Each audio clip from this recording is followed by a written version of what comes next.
Hello everybody, this is Charles Anderson. I'm just a guy from Goodwill and I've got a really great video game idea. Yes, I'm working, I can't really say that. I'm working on the JavaScript series number 5. Of course, I've been detoured this week because I've had where my hard drive is being scanned and it's waking up from sleep and it's scanning and it's using it's spinning and it's going, and it's a lot more hard drive usage for a mechanical hard drive than I like to see. So what I'm going to do is I'm going to purchase an SSD hard drive and purchase a copy of Windows 8. I think I'm going to go on ahead and jump onto that one and enjoy that OS. And this SSD I'm going to split up into two partitions, one for the Windows 8 and one for the Ubuntu Linux installation that I'm going to try because I like the idea of Linux, so I'm going to go ahead and give that a shot. See what's crack-a-lackin' with that. And let's see other stuff. I've been playing with Blender today. And of course you probably noticed I've also been playing with GIMP. I've altered my title. Now this piece of art, and of course I can't see it, but I've got it watermarked over here. This piece of art is just like my new desktop background. Keep me focused on Project Idiog. So I did something like my previous background. I just I just whipped out a few paths and did the little background and worked on the little title, and I wanted kind of like a jewel-ish effect, so it gets brighter as it gets towards the middle. If I wanted a true jewel-ish effect, I'd probably have some specular reflection going on with that.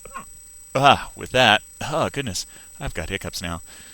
But anyway, like I've said, I've been playing with Blender, and so for those folks who know UV maps. This is your color map right here, and of course I can scribble on that. And then I've also fiddled around with displacement maps, well, height maps as they're more commonly called.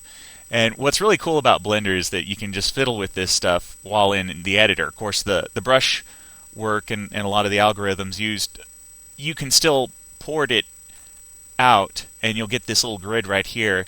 And you can paint up an image following this grid as a guideline. But this is how I have my current cube mapped. Okay, and let's go over to the 3D view. All right, now you can see my cube is black here. And now this, you can attach one cat. You do not get back there. Don't eat my computer. I is cat. I eat your computer. Oh, and the cat started big screen mode. Wow, that is awesome. Oh, by the way, I totally love Steam and its big screen mode. I can't wait to build my own Steam box, but that's beside the point. Okay. All right, now, what was I doing? What? Okay, there we go. All right. Now, so I can see right here, I've got hi there, and I know from that other image, hi there was right here. So I've got this set up. This is a displacement map.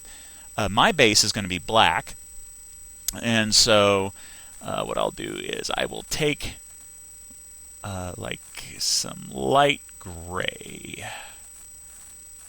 Yeesh, where's light gray? Anyway, it just needs to be mono, and then I can just let's increase my radius here.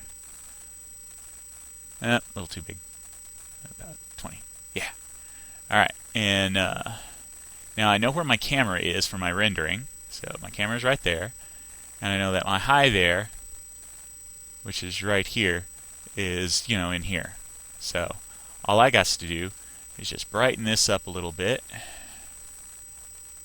All right, like that. Change happens here. Save my image, and if I want to, I can go with a little bit more.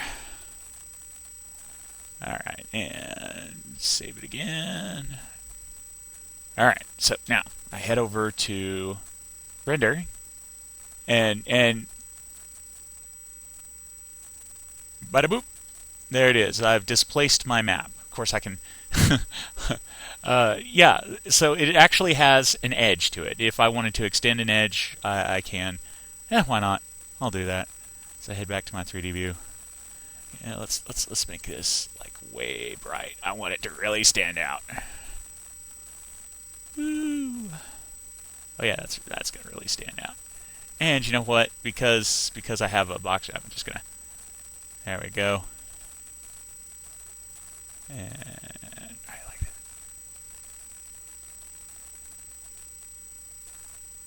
that. And you can see where it pops up. So this is actually going to bleed over onto I like this. And when I do my render, bloop. Now this is I'm only able to pull this off because oh, and if I want to make the effect more extreme for how high it goes up, yeah, I can just come down here. Do do do do do do. All right, this is my material. All right, here we are. And you know, it's displacement, so I can just raise it up to like what, 0.18.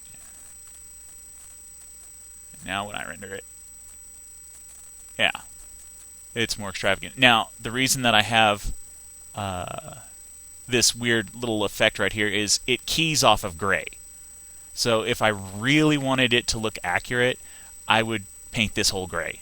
So if I were to oh, and this is only workable that I know of because I've done a simple subsurfacing. If I were to flip over to Catmull Clark, and I have not applied it, and it only affects rendering.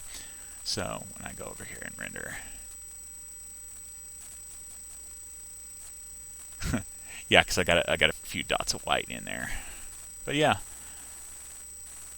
so pretty cool stuff. Pretty cool stuff. I guess I'll end it for right there. I'm toying around with it. I need to get back to work. So that's my update. I played a little bit with Blender, had my new title. I'm waiting for an operating system and a disc to come in the mail. Should be coming in tomorrow.